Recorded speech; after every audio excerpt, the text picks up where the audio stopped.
오늘 본문의 말씀은 고난 중에서도 하나님의 은총과 하나님의 자비하심을 기억하면서 하나님의 구원하심을 노래하고 있는 말씀입니다. 오늘의 말씀은 크게 두 단락으로 구분이 될 수 있는데요.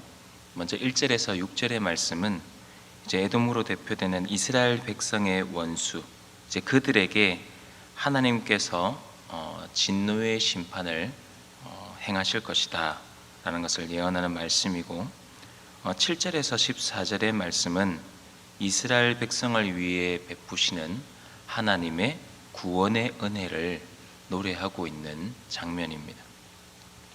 오늘은 이제 7절에서 14절의 말씀을 좀 중심으로 은혜를 나누고자 합니다.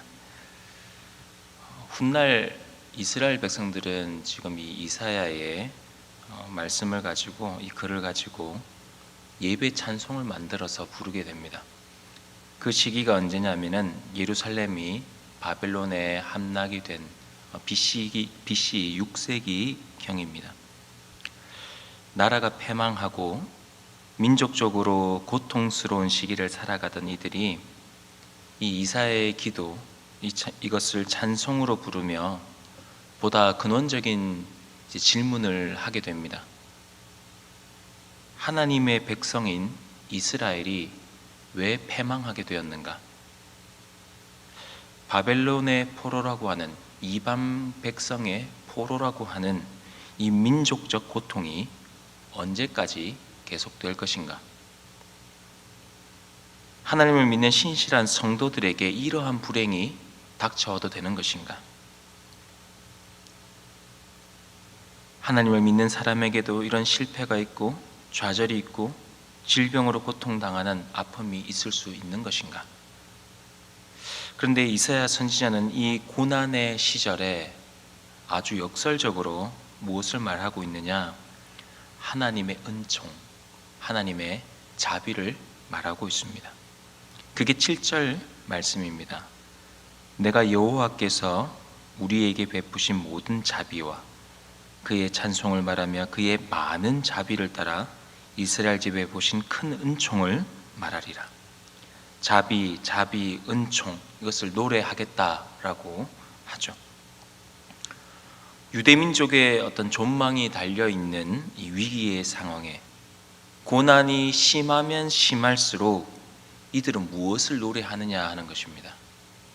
무엇을 노래하고 있습니까? 하나님의 자비하심, 하나님의 은총을 노래하고 있습니다. 우리가 평소에는 그 사람의 신앙을 가늠하기가 쉽지 않습니다. 그런데 고난이 닥치게 되면 그 사람의 신앙의 수준을 알게 되죠. 이렇게 암울한 상황에서도 앞이 보이지 않고 손에 잡히는 것도 없고 귀에 들리는 것도 없는 이 암울한 상황 속에서도 여호와의 자비하심, 여호와의 은총, 그것을 기억하고 그것을 노래한다는 것은 유대민족의, 이스라엘 백성의 영적 수준이 어떠한가를 잘 보여주는 말씀입니다. 우리도 이 말씀을 이 코로나로 인해서 참 힘겨워하는 이 시대를 살아가는 우리도 고난 중에 이 말씀을 많이 묵상해 봐야겠죠. 동시에 지금 이사야 선지자가 7절에서 과거 하나님께서 이스라엘에게 베푸신 그 자비와 은총을 말하는 이유가 무엇이겠습니까? 과거에 하나님께서 은혜를 베풀어 주셔서 이스라엘을 애굽에서 구원하신 것처럼 현재 아무런 소망을 가질 수 없는 상태에 처해 있는 이 이스라엘 백성들에게 하나님의 은총이 다시금 임하기를 소망하고 있는 거죠. 그러면서 이사야는 본문 8절에서 그가 말씀하시되 그들은 실로 나의 백성이요 거짓을 행하지 아니하는 자녀라 하시고 그들의 구원자가 되신다고 선포하고 있습니다. 여러분 생각해 보십시오. 여러분 구원이 언제 필요합니까? 아무런 어려움 없이 그저 살만하고 넉넉하고 평안할 때 필요한 게 아닙니다. 구원은 환난의 순간에 필요한 것이죠. 즉 7절에서 8절 말씀은 옛적에 우리 주님께서 하나님께서 베푸셨던 그 하나님의 사랑과 은총, 자비를 오늘날에도 베풀어 달라는 것입니다. 과거 애굽의 종노릇 할 때를 떠올려 보면 그렇죠. 도저히 스스로의 힘으로는 빠져나올 수 없는 그 애굽의 압제 아래 놓여 있는 이스라엘을 하나님이 구원해 주신 것처럼 오늘날도 그 은총을 베풀어 주셔서 이방의 압제 아래 놓여 있는 이스라엘 백성들, 아무런 소망이 없는 그들에게 하나님의 은총이 임하기를. 우리에게 적용을 하면은 코로나라는 이 굴레에서 도저히 빠져나올 수 없는 그런 우리를 건져달라고, 우리가 옛적의 그 하나님의 말씀을 기억하면서 하나님을 노래하는 거죠. 그러면서 9절 앞부분에 뭐라고 말씀하시느냐, 이스라엘이 환난 당하는 그 순간 바로 그 자리에 구원자이신 하나님이 동참하신다라고 말씀을 하고 있습니다. 그리고 이사야 본문 11절 이제 이하에는 이스라엘 백성들이 홍해 사이를 지나서 출애굽했던 이야기를 떠올리죠. 여러분 그때를 한번 상상해 보시기를 바랍니다.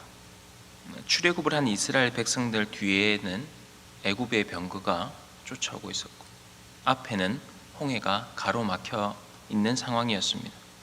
앞으로 나아갈 수도 없고 뒤로 물러설 수도 없는 진퇴양난, 어떤 일촉즉발의 절체절명의 순간이 다가오고 있었죠. 그러한 상황에서 이사야는 하나님께서 홍해를 갈라지게 하셨다라고 말합니다. 그리고 하나님께서 갈라지게 한 그 홍해를 모세와 이스라엘 백성은 마른 땅처럼 건널 수 있었죠. 이 장면을 놓고 이사야는 13절에서 그들을 기품으로 인도하셨다라고 합니다. 기품으로 인도하셨다. 여러분 여기에 담고 있는 의미가 무엇이겠습니까? 하나님의 능력으로 홍해가 갈라지자 이제 물 아래로 바닥이 드러납니다. 이스라엘 백성들은 모세와 함께 홍해 밑바닥으로 내려가죠. 바로 그 길 양쪽으로는 여전히 바닷물로 된 벽이 넘실거립니다. 물이 덮치면은 그들은 한순간에 수장이 되는 거죠. 이런 상황에서 이스라엘 백성 모두가 하나님의 어떤 기적을 바라보며 기쁨으로 그 깊은 곳으로 홍해 안으로 거뜬히 들어갈 수 있었을까요? 아마 적지 않은 사람들이 두려움에 떨었을 것입니다.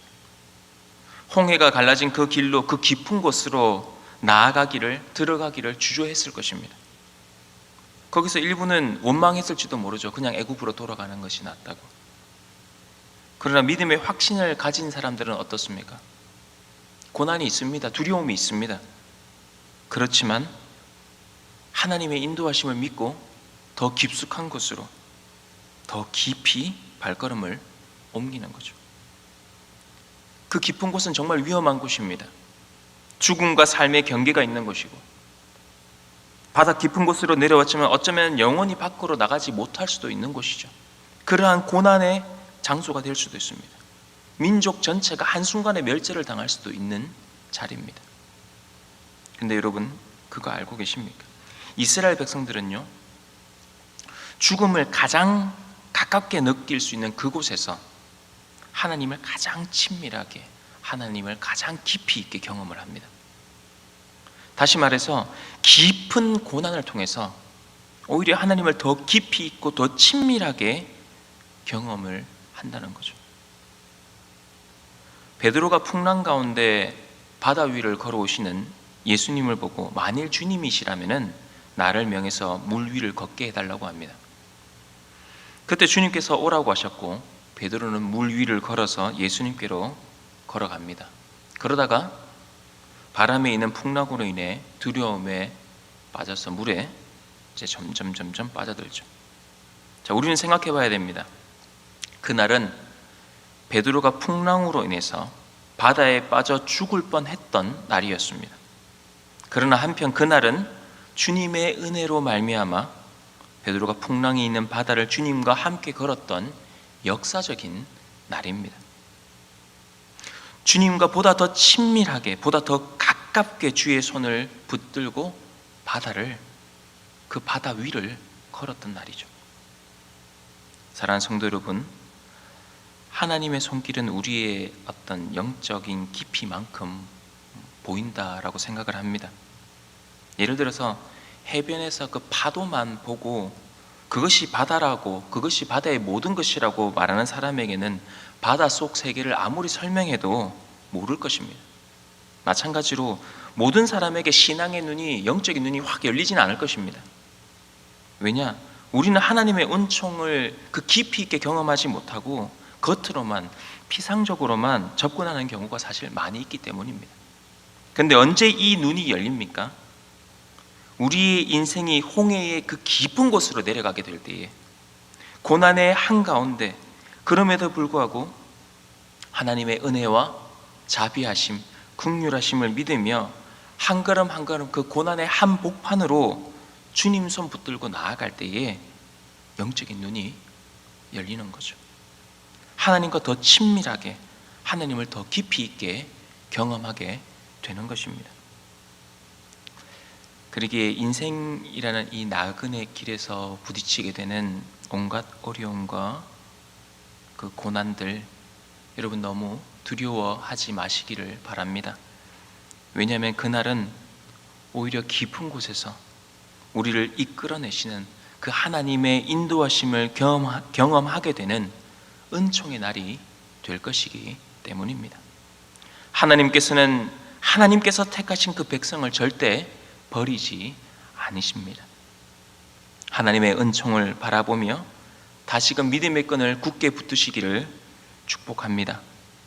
여호와는 나의 목자시니 내게 부족함이 없으리로다. 선한 목자 되신 주님을 의지하며 고난의 한복판에서도 믿음으로 승리하시는 저와 여러분들 다 되시기를 주님 이름으로 축복합니다.